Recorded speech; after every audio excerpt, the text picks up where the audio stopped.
Hey everybody, today on Northern Revolutions, I'm going to talk about some of my favorite records. That's where you're wrong. We're going to talk about some of my favorite records. How about that? So stay tuned.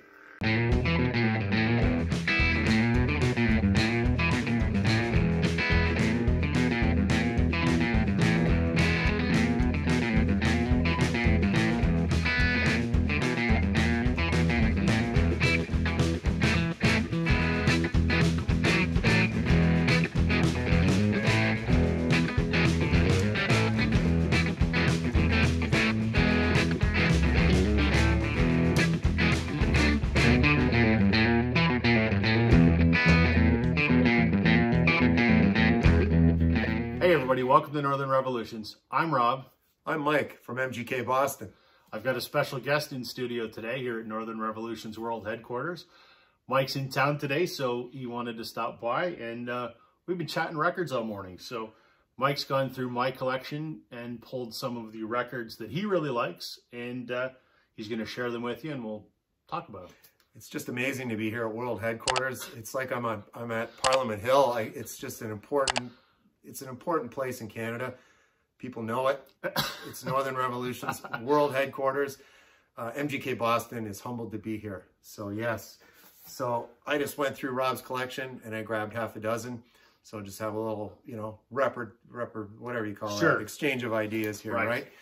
So instead of whack-a-mole, it's hit a beaver or smack a squirrel or something. That's right. Crack a beer or hit a beaver, whatever you're doing. Exactly. So I showed this one in a recent, the Bob Dylan covers video for All the World's a Stage.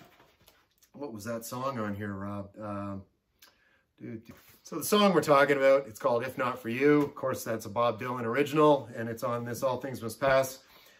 This is in much better condition than the one I own.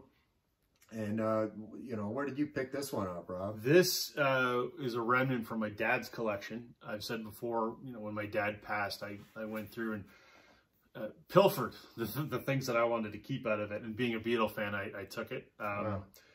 Dad bought this, like the week it came out in 76 or whenever this album came out. He bought it new, and it's been in his collection since and been in mine. And I got to confess, I haven't listened to it that much. It's really excellent. And that's what everybody says. I know Sam raves about how good it is. I've listened to it a couple times, but I probably need to put it into heavier rotation. I'm a huge Beatles fan, but I don't generally pay much attention to their solo stuff, but I know I need to. So. He's my favorite Beatle. And when my dad passed on, a different set of records came my way. I don't see any Burt Camford or Ray Conniff in Rob's collection. No, there's none of those. None of those. So I know this is one of Rob's favorites, so I picked this. I've got a ton of Blue Rodeo, but mine's all on compact disc. I don't have this. This looks like it came out around 2015. About that. And the venue here, I've been to it in Toronto. It's just recently been renovated. It's Massey Hall. I saw a couple of bands there years ago. Don't ask me to name who, because that was in the late 80s. But this is a good double live set. It looks like it encompasses from the beginning of the career up through like Diamond Mine. Lost Together is another good one. 5 Days in May. Really nice. And it looks like a nice gatefold. I've never seen this before, but this is nice on the inside. There's the band down on the front. And of course, there's Massey Hall in the background. If you ever find yourself in Toronto, I know Jack at the Vinyl Martini. He grew up in Toronto and he saw some great bands here in the 1970s, and that's at Massey Hall. One thing I should show. Where is it here? Hold on. He's going into the CDs, folks. Watch out. Oh, look at that. I also have it on CD, but here's the interesting thing about my CD. It's autographed by the whole band. Oh, that's really amazing, man. And Bob Egan is a close friend of Rob's, lives locally, friend of his, so that's legit. All right, speaking of other bands and people going solo, you had the band, and you had drummer Levon Helm right here, and this is Ramble at the Ryman Auditorium. Of course, that's in Nashville. I actually took a tour of this venue in 2012 when we were driving cross country, and we stayed a couple of days in Nashville, and I did the tour. It was pretty impressive.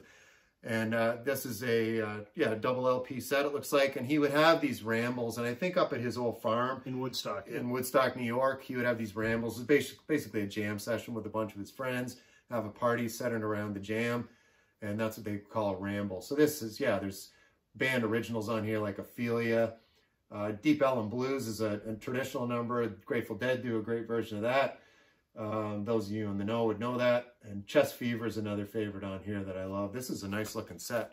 Again, this is another one I'd never seen before until I came to Northern Revolution's headquarters, world headquarters. And here it is right here. And you can see it was recorded live in 2008. I bought that when it first came out at my local store for, you know, whatever the sticker price was, 35, 40 bucks. Now it's virtually impossible to find and stupid expensive. It's good that you show that after Massey Hall, because Massey Hall, for those that don't know about that venue in Canada, that would sort of be our equivalent of the Ryman Auditorium. Yeah, and I didn't pick those intentionally because of that, but yeah, what Rob's saying is dead on true. They're very similar in the setup. Just a traditional old auditorium with the balcony seating. Really beautiful venue. Absolutely historic venue. Anyone has ever played there. Oh, for certain. Right downtown Toronto. Yep. All right, we're jumping over into some Britpop. This is my favorite Oasis album. Those that hate it, but those that love it. Right, Rob? Yep. Right? One of the most seminal albums in my life. Love it or leave it, I'm going to love it. Yep. So, yeah, it's just terrific.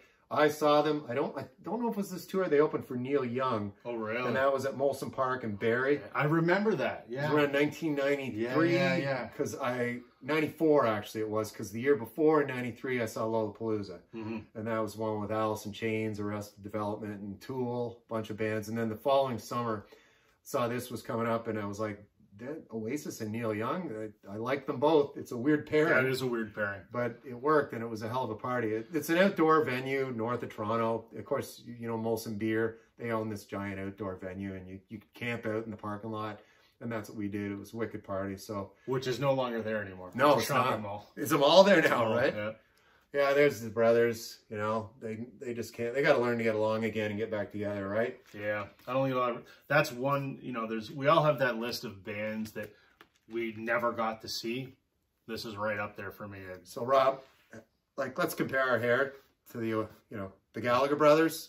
They win. Yeah, they're winning. And yeah. Rob and I think we're both presidents of the Home Haircutters Club. Yes.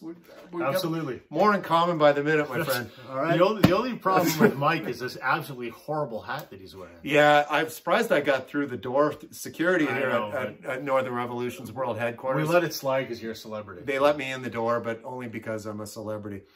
So this is another good one. Rodriguez, Colfax. I knew this only because it was the documentary, right? That's where I learned about it too. Never had a copy of it, but I've streamed it a few times. I really like it. Rob's the first person I met that actually has a copy of it. First time I've held a copy of it. It's great.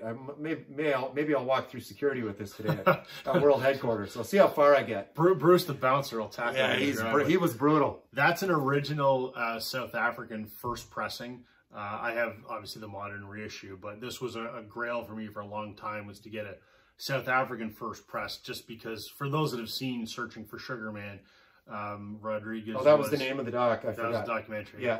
He was enormous in South Africa and Australia, but forgotten in North America. So this is from, you know, the 70s when he was outsold the Beatles and Elvis in South Africa. So I've seen Rodriguez and I've met him. Where? He played in Kitchener. Yeah. At Center in the Square. Been there. And I met him after the show for all of about maybe 20 seconds. Okay. Very frail, can barely see, can hardly walk. He's in horrible shape. He's from Detroit originally, yeah, right? And he still lives there. Down there. Yeah. That's a great documentary, Searching for Sugar Man. I don't know if it's still streaming, but it's a really good documentary, eh, Rob? Another funny story about Colfax. When my son was like maybe a year and a half, 2 years old, as all children that age are, they're hard to settle down. And, you know, we'd be out for car rides and he'd be getting, you know, quite ornery. And the only thing that would calm him down is the Rodriguez song, I Wonder. We would play that on repeat, and he would just calm and he'd stop crying. And it's the opposite of early Metallica. Yeah, exactly. All right. So then lastly here, we've got an album here, Ryan Adams, 1989. This is, he covers in its entirety Taylor Swift's album, right? There he is on the back, having a little nap, little nappy. I like a nap once in a while too, Rob. Yeah, absolutely. Naps are good. Yep. I know this is pretty cool in the back. There's a Black Flag poster on the wall. I showed a Henry Rollins CD recently. I forget for what reason, but I used to really like Black Flag. This is a nice gatefold here. So last weekend, Rob, it would have done Rob well to come and stay at MGKBoston World Headquarters because it was Taylor Swift weekend out at Gillette Stadium, right? Yeah. Better than Tom Brady. I would say so. Yeah, more fans. Yep. At Gillette. It's hard to believe, but yeah, that's how it went down. So yeah, that's Ryan Adams. Some of the songs on this one I really like. Oh, this is all good. Bad Blood was a big single from this one. Wildest Dreams is good. But he just gives a complete spin on Taylor Swift. I'll admit it. I think she's a good songwriter. Am I a Swiftie like Rob here? I'm not a Swiftie. But, you know, the girl can write, man, and she looks great. So, yeah. Everyone knows I'm a big Swiftie. But truthfully, if I compare both 1989 albums, I do prefer the Ryan Adams. Yeah, he's a great musician, great guitar player, and he's got a unique vocal style that I really enjoy. He's been doing covers of other people's albums. Oh, he actually just covered Oasis' What's the Story Morning Glory. I did not know that. In its entirety. But he only released it digitally. So it's out there, but it's not in physical It's one of those that would maybe someday on a record store day or something. Maybe, right? I hope so. It's okay. It's not as good of a cover as what this one is, though. But his output, I mean, early on, I know when he was starting out, he was putting out 2 records a year. The guy was just like Taylor Swift in that respect. Yep. So speaking of live performances and all that, aren't we going to see a concert tonight? We are going to see a concert. I should pull the record. You should. It's not Ryan Adams, I can tell you. We're not seeing Taylor Swift isn't coming to this part of Ontario. But yeah, this band is here he is. He's come back from the library. We're going to go see Whitehorse tonight. I've talked about Whitehorse a lot. I'm psyched. This is autographed too. Look at that. Yep. Nothing but the best here. So this you don't even know about. This was they did a digital EP called The Road to Massey Hall. Okay. So the first time that they played Massey Hall, remember that Blue Rodeo record? They'd opened for Blue Rodeo there before. Oh. But they headlined a Massey Hall show. Yeah. But they were concerned that they weren't going to be able to sell it out and, you know, generate enough revenue to make the concert worthwhile. So what they did is they did this EP digitally. It's now, you can get it on CD now as well. But they did it for like the 4 months previous to their Massey Hall show, and it's The Road to Massey Hall, where they covered Massey Hall. They covered songs by famous artists that had played Massey Hall. Okay. And they're Whitehorse versions of those songs. And I could see them doing it, pulling it off. The woman, what's her name, the lead singer? Melissa McClellan. She sounds like Emmylou Harris sometimes to me. There's a funny song on this because they're originally from Hamilton, right, Rob? Yes. Yeah, so Hamilton around here, it's a pretty big city just west of Toronto. They call it the Hammer for a nickname, and there's a song on this called, look at the title on that, No Glamour in the Hammer, right? Yep. Yeah. So this was the EP, the Road to Massey Hall. There it is, and that's, And if you look on the inside, that's the building that was on that Blue Rodeo cover. That's Massey Hall. There it is. Yep. So what they covered on here was, they did Winter Long, which is a Neil Young song. They did Dark Angel, which was a Blue Rodeo song. If You Could Read My Mind, which was a Gordon Lightfoot song. It Ain't Me, Babe, which was a Dylan song. Strawberry Blonde, which is Ron Sexsmith.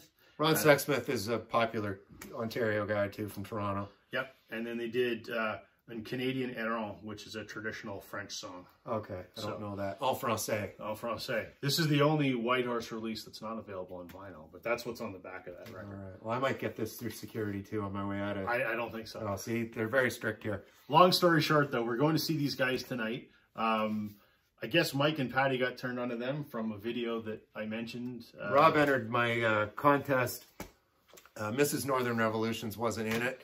Remember, we had the contest with try to get you if you're with your wife, spouse, whatever. And Rob showed an album with the Christmas song. Yes. And then we started listening to the Whitehorse stuff. And then Patty looked it up and said, "Well, we're going up to visit my parents. Why don't we go to the concert?" And so then I connected with Rob off of YouTube, and here we are. At World Headquarters. We're going. And we're going to a concert. That's right. So is that it for today, man? I think that's it. All right. Thanks for joining me, Mike. Of course. It was a pleasure to have you at Northern Revolution. It was a pleasure to be here. Hopefully someday I will make it down to MGK Boston. The door is always open, and I don't even have security. I'm low rent. There we go. I will put a link in the description to Mike's channel. If you're not familiar, please check him out. Please give him a subscription. I'm sure we'd appreciate it. Why not? All right. Thanks, everybody. Catch you on the flip side. Next time.